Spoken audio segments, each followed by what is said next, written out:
Welcome to the Broadway.com show, your weekly guide to all the buzz on the Great White Way and beyond. I'm Ryan Lee Gilbert. And I'm Imogen Lloyd-Webber. Today we chat with the stars of Junk on opening night, take you behind the scenes at an exclusive photo shoot with wicked hunk Ashley Parker Angel, meet the gods of Once on This Island, and more. And later, we sit down with Adam Kaplan, who is heading to Belmont Avenue as Calogero in A Bronx Tale. But first, let's get started with the news. What's the buzz, Ryan? Mark Crowley's landmark play The Boys in the Band is heading to Broadway in 2018. Directed by two-time Tony winner Joe Mantello, the superb cast will include Jim Parsons, Zachary Quinto, Matt Bomer, Andrew Rannells, Robin DeJesus, Brian Hutchison, Michael Benjamin Washington, and Tuck Watkins. The groundbreaking play, which debuted off-Broadway in 1968 and received a film adaptation in 1970, centers on a group of gay men who come together at a birthday party. The Broadway mounting will celebrate its 50th anniversary. The production will be produced by Wicked and Warpaint producer David Stone and Glee, Feud, and American Horror Story creator Ryan Murphy. The Boys in the Band is scheduled to run at the Booth Theater from April 30th through August 12th. Are there any blondes in the Ryan Murphy casting pool? Jessica Lange, but she isn't in this show. Obviously. We got the beat on another Broadway-aimed production this week. Head Over Heels, a new musical featuring the hits of 1980s girl group The Go-Go's, appears to be eyeing a main stem bow in the 2018 to 2019 season. Directed by Michael Mayer, Avenue Q Tony winner Jeff Whitty is penning the script for the musical. Spencer Liff is on board as choreographer, with Tom Kitt as music supervisor. Gwyneth Paltrow is among the producers for the show, which is described as an Elizabethan love story turned on its head. Head Over Heels recently held a workshop that included Michael Park, Rachel York, Crystalline Lloyd, and more Broadway alums. For now, our lips are sealed on official dates and casting, but we cannot wait to get up and go see this one. Did you say Elizabethan? It's modelled on Arcadia, but you will hear our lips are sealed. Ah, well that clears up everything. The greatest thing you'll ever learn is Moulin Rouge the Musical is also making its way to Broadway. The previously announced project, based on Baz Luhrmann's 2001 Oscar-nominated film starring Nicole Kidman and Ewan McGregor, will premiere in summer 2018 at Boston's newly restored Emerson Colonial Theater, with aims to then move to the main stem. Directed by Alex Timbers and featuring an adapted book by John Logan, the show will combine songs from the film with new releases from the past 15 years for a modern update. Aaron Tveit and Karen Olivo are playing the lead roles in a developmental lab of the musical, which is currently underway in New York. But official casting and dates for the Boston and Broadway runs have not yet been announced. We know this musical so well. Chess, featuring music by ABBA songwriters Benny Andersson and Bjorn Ulvaeus, lyrics by Tim Rice, and a book by Richard Nelson, will receive a 5-week London revival courtesy of the English National Opera in 2018.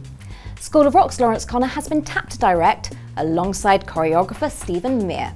Following in the recent footsteps of Sweeney Todd and Sunset Boulevard, the special production will play a limited engagement at the London Coliseum from April 26th through June 2nd, officially opening on May 1st. This mounting will mark the first time chess has been properly revived in the British capital since it made its West End debut in 1986, although Idina Menzel, Josh Groban and Adam Pascal starred in a celebrated 2008 concert production at the Royal Albert Hall. No word yet on casting, but we've got a feeling London is where we'll want to be next spring. Are you just teasing us with these big Broadway names? Yes, I am, Ryan. Fair. Broadway's The Phantom of the Opera will welcome some new faces leading up to the production's 30th anniversary. Current Phantom James Barber will play his final performance on December 23rd. A successor, who will be announced soon, will begin performances January 15th, 2018, just prior to the musical's anniversary celebration. In the interim, the role will be portrayed by cast member Laird McIntosh, who currently plays Monsieur Andre.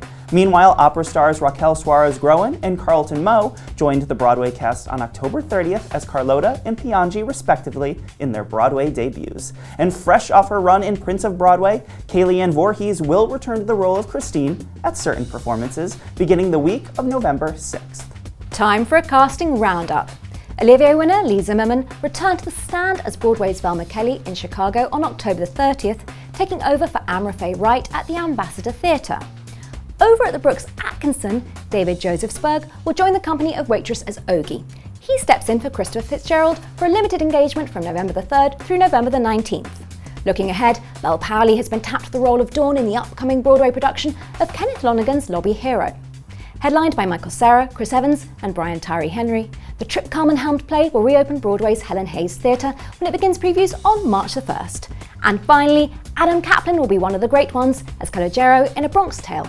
He replaces Bobby Conte Thornton, who is set to take his final bow in the role on November the 5th. Kaplan begins performances at the Longacre Theatre on November the 9th, and he is sitting down with Paul Antoric in just a few.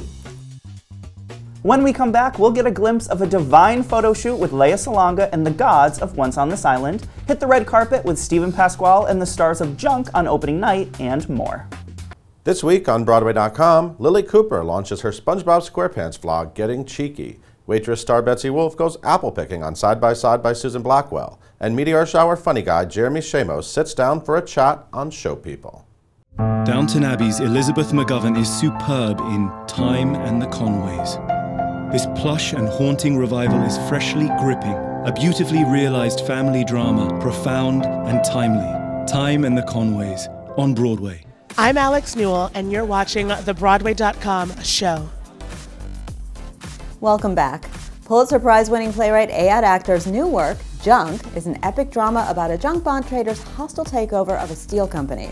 This week, the show opened at Lincoln Center's Vivian Beaumont Theater, and we hit the red carpet with star Stephen Pasquale and more to talk debt, money, and how we got where we are.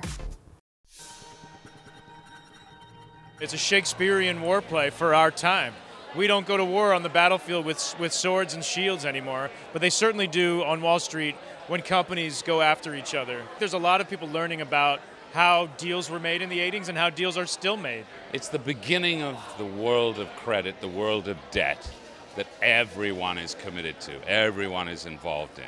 And it's done in a beautifully theatrical, dramatic, entertaining way. All the characters are vivid, bright. It's a fabulous piece of writing and direction. This was the beginning of where money ruled everything. We began to be a country that made money and invented things that had to do with bits and numbers instead of things that you make in a factory. As Junk takes aim at the corporate raiders of 1980s Wall Street, it exposes some hard truths about where we are now. It is a play that is holding up a mirror to our society and asking us questions about where we are and why we're here. A play like this makes people feel uncomfortable and makes them examine the choices that they have made day to day in their life. A good play is when you agree with the character that spoke last, and I think that's very true with this play. Not everybody on stage is a good person, but not everyone on stage is a bad person. And if you can identify with both sides of a character, then that's fantastic. It's surprisingly deep, and it's surprisingly about human desires and wants and ego and love. It's not just financial jargon and corporate concepts. I hope it sparks a big conversation as far as where we are now and what we can do. If we don't start asking ourselves some hard questions, there'll be a cataclysmic crash, the likes of which we've never seen. We won't be able to keep the lights on. And this play asks people to examine their own feelings about it. Ashley Parker Angel is back on the boards as Fiyero, Wicked's charming leading man. Broadway.com spent some time with him at a sexy photo shoot at the W Hotel in Times Square. Take a look as he flexes for the flashbulbs and chats with us about his Wicked dream role come true.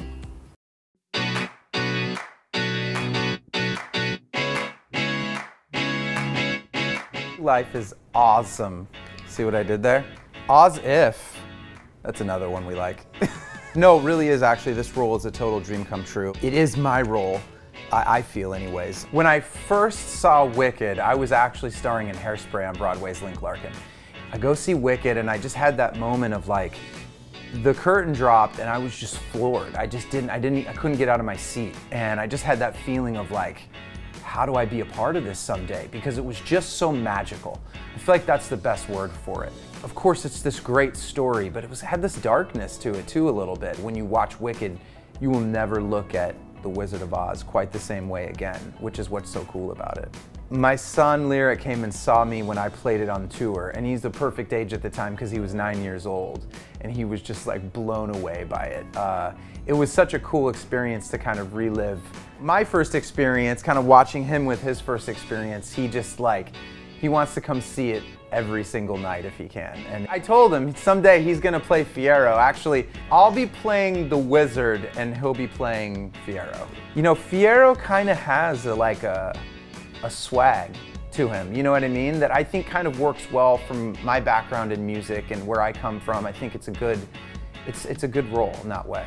The Brotherhood of the Tight White Pants. It's kind of cool because you've got Joey McIntyre, you've got Adam Lambert, you've got Aaron Tveit, you've got just this amazing Brotherhood of the Tight White Pants, and it's awesome to be a part of that.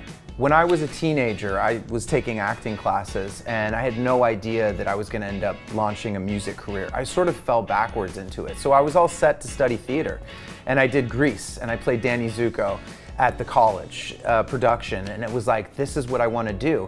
And then it's weird because I had this music career. I'm in this huge multi-platinum selling boy band, and then I got to do a solo career and 2 MTV shows, and now I'm sort of back at where I was when I started all of this, and I sort of feel like it's home for me. Broadway is, I think, it's such a fun lifestyle, doing 8 shows a week. I love doing stuff on camera, but for me, live performance and my background in music, it's about live for me. I love being on stage. That thrill of being in the moment in front of a live audience, there's nothing quite like it, and that's Broadway. You just try to soak up every moment because it's a ton of work, you know, 8 shows a week, but you get that live stage experience every night. It's a rush every night, which is why I'm a night owl. The show ends at 11, standing ovation. I'm on such an adrenaline rush, I can't go to bed until like 3 in the morning, but I don't care because I love what I do so much. It's a magical job. It's a total high. This is the beginning. I feel like there's definitely more Broadway in my future. You know what they say, an apple pie a day brings the doctor to Broadway. Grammy Award winner Jason Mraz will join his friend Sara Bareilles' hit musical Waitress on November 3rd at the Brooks Atkinson Theater. In advance of his big Broadway debut, Mraz gave fans a small taste of what they can expect from his performance and revealed how he felt when Bareilles asked him to step into the role of Dr. Pomander. It made me want to poop. And I realized it did that because I was so filled with butterflies that I knew I needed to do this. I was really touched that she asked me to do this. She could have called anyone and cast anyone. And I took it as a huge compliment and a huge honor and a privilege, so of course I would be a yes. It's a joy. I mean, you heard him. His voice is ridiculous. He's bringing a really awesome new energy into the show. This show told with different people just brings out different experiences, and I think every time someone new is interpreting this role, I think then it's open for an audience member to interpret something differently. And I think that that's part of why this story is so great and why it's so fun to see different people interpret these roles. Hearts keep racing, let's make mistakes, let us say so what, and make worse what was already prepared. This secret is safe, no reason to throw it on. Even though Mraz is featured on the show's concept album, What's Inside, Bareilles wasn't sure if he'd be eager to make the leap to Broadway. Lucky for fans, Mraz didn't think it'd be such a bad idea. I mean, I knew he would sound beautiful on the material. I didn't know his interest in coming into the theater. So when I reached out to him a few months ago, I honestly thought his answer would have been no. But so he said, you know, let me think on it, and he slept on it, and the next day he wrote back and he's like, I think I'm really interested in this. And I was like, that's amazing. In the late 80s and all through the 90s when I was in school, in our music program we had show choir and we had drama, and we would sing Les Mis, we'd sing Big River. So, you know, as a young person, you fall in love with musicals because they're one of the many ways you can express yourself and participate with your friends. So here I am, I'm in my 40s, and I got a phone call to come back to theater, so it's very exciting. Maybe it'll happen again. It only takes a taste. It only takes a taste when you know it's good. Sometimes one bite is more than enough to know you want more of the thing you just got a taste of.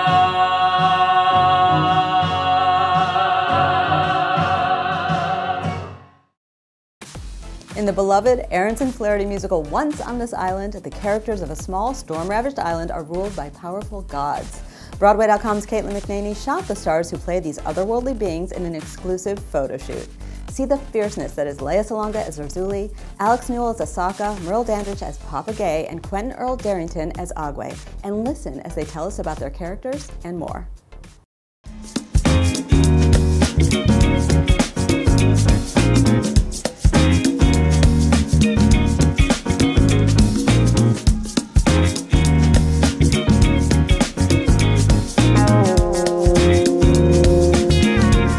Razuli is that there's a naughtiness and a playfulness to her. She's not just all about love. It's not just about love. There's a twinkle in this God. My friends in Manila would call her medyo sira, which is kind of a little broken, but not broken. Just a little. There's a little something going on in her head, which makes it fun for me to play. And because love has this power to make you feel all kinds of things. Papa Gay, don't come around me. My castmates will say that, you know, I come giggly and then I put on Papa Gay and I scare them and they're very confused. But there is an element of the trickster. I think I have a little bit of that mischievousness in my spirit. He likes to take something and spin it in an unexpected way, come at you in a way that you wouldn't expect. And I have a little bit of that, I think. I get to go over to the dark side a little bit. There's a little bit of seduction and enticing that I get to do that, you know, sometimes Merle can't step out and do all the time. So that's fun. I'm loud and I'm obnoxious. That's how I most like Miss Asaka. I hold myself very poised and present. And that's what I love to bring. It's like, my mother is crazy. And we can have all the kikis and fun and laugh, but then when she means what she says, she means what she says, she's not backing down from it. And I love that, and I think Asaka is like that. And that's the kind of parent that I want to be. I want to be a just, firm, fun mother. The best part about playing Agwe is that he functions with 3 other gods. There is no Agwe without the other 3. Agwe is a god of an element, of water. And there is no water without earth, there is no earth without space, there's no space without the planets, you know, and love and death function as well within those two. So that collaborative cohesion to me is very, very important in our natural life. And so I love the fact that we have to display that and we have those boundaries within the creative and artistic life of the God. So it's awesome to dive into that every day.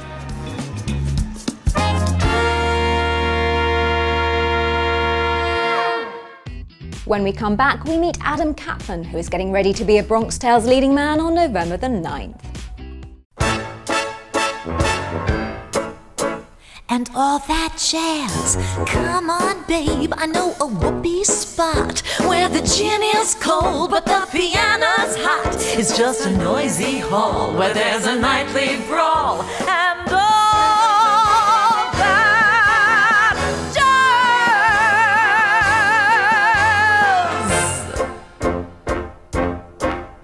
That jazz. Broadway's got a brand new, fresh-faced leading man. Adam Kaplan, previously seen in the ensemble of Newsies and on tour as Charlie Price in Kinky Boots, is gearing up to headline A Bronx Tale as the hit musical enters its 2nd year.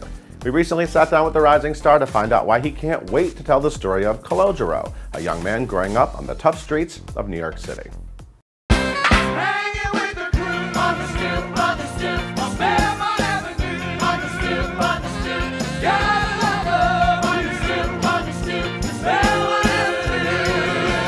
Hey Adam, how you doing? Good. Good to see you. So you're getting ready to step into a big Broadway musical. How do you feel? It feels surreal, actually.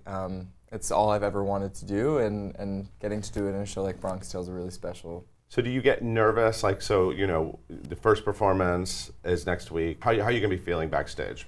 I think, you know, the cast and crew and company have all been so incredibly supportive, and luckily they've given me enough prep time to get ready and learn the show. So I'm ready, I'm excited. My family's going to be there, and they're all in Connecticut, and they're like flocking to the theater. So that'll be a little bit nerve-wracking, but it's a dream. Yeah, so let's set this up. You are not from the streets of the Bronx. You're not an Italian boy from the streets of the Bronx. Correct. I am a Jewish boy from Connecticut. Westport, Connecticut. Westport, right? Connecticut. What about this character and this guy sort of do you think lines up nice with Adam? I think that he's just like any kid trying to find his way, be it in Connecticut or in the Bronx. Right. You know, he's looking for a way to make his mark on the world, and I think that any young adult can kind of relate to that. So just the eagerness and the wide-eyed feeling that he has is something that you know, I'm 27, but I still feel that way a lot. Yeah. So what about accents? So now you played Jack Kelly. Yeah, I understood the role of Jack. You covered the role of Jack. Yeah. And you went on, correct? Yeah, I went on a lot, which was great. Okay, that must have been a thrill? It was. The first time I went on was 2 weeks before my put-in, and so that wasn't a thrill. You mean you had to go in that much earlier before you were ready? Yeah. Put-in means that's the first time that you run through. That you run through the. So they put you on before you were ready to. Before I had finished. How did that go Act down? 2. Like what? After the audition, they were like, "We need you to come on right now." No, I was already in the show and I had already learned. Okay, right. I did Morris Delancey. Then they called me on one Sunday at noon for a 3 o'clock matinee, and we're like, "Hey, you know, the other cover's sick, Corey's sick. Are you good to go?" And I was so nervous that I was never going to get to go on because I had just performed in a singing backup for a concert of understudies that never went on. And so I guess I had that in my head. Right. And I was like, yes, I'll do it. I'll do it to prove I can do it. Yeah. Even if I maybe can't do it. Even if you haven't finished learning the second act, you know. But everyone. You knew Santa Fe. Yeah, and that's it. Yeah. But everyone shoved with love, as they say, and I called my parents and I was like, don't come. And then I called them an hour before and I was like, you can come, and they're like, shut up, we're already here. So no, it was great. But yes, so I did tap into that New York accent. Yeah. So how is the Jack Kelly accent different than C's? Are you like an expert now at variations of New York variations accents? of New York? Like Jack's a little bit more No, I think I've been trying to listen. Chaz Palminteri's been around the theater a lot. Okay, and, so Chaz is still there. This is a labor of love for him. Yeah, I think that it's his legacy, and he loves this story so much and loves telling this story, and it's been it's had so many incarnations at this point. Yeah. So I've been listening to his speech mannerisms. You're just sort of paying attention. Yeah, to if I'm he staring makes. a little bit close, a little bit too closely, he's like, yeah. No. Right, but who's this kid? Right. But so I've been listening to that, and I think we'll say that Jack's maybe got a little bit more of the Disney punchier flair, and C's a little bit more relaxed. Right. We'll go with that. Obviously, your character is based on Chaz. I mean, this is his story.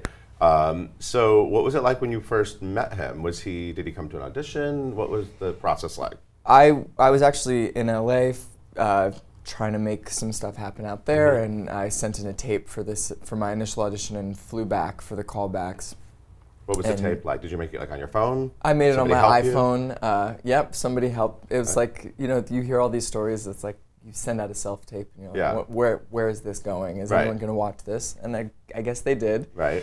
But if you could see behind the camera, it was like a makeshift tripod. It wasn't this Broadway.com studio. Right. We didn't film it here. No, it was this makeshift, tripod with a lampshade kind of all finagled. But what'd you have to do? I had to do just a couple of scenes from the show and 2 songs. Pull out your Jack Kelly accent a little bit. Yeah, I pulled that out of my back pocket. I haven't used that in a while, and sent it off. And then I flew back and went through the callback process, and Chaz was at my final callback. And afterwards, he came out and talked to me and shook my hand, and I was just like, okay, okay, great. This is very cool. This musical has really become a real audience favorite. I feel I walk by the theater all the time because it's right near our office. Yeah. And I see the audiences come out and they love it, and the word of mouth on this show is really great. What do you think about this show people are really loving?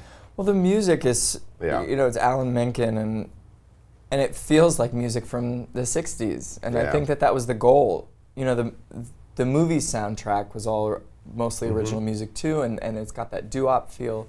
And I think that people think, that sound is so reminiscent for a lot of people. Yeah.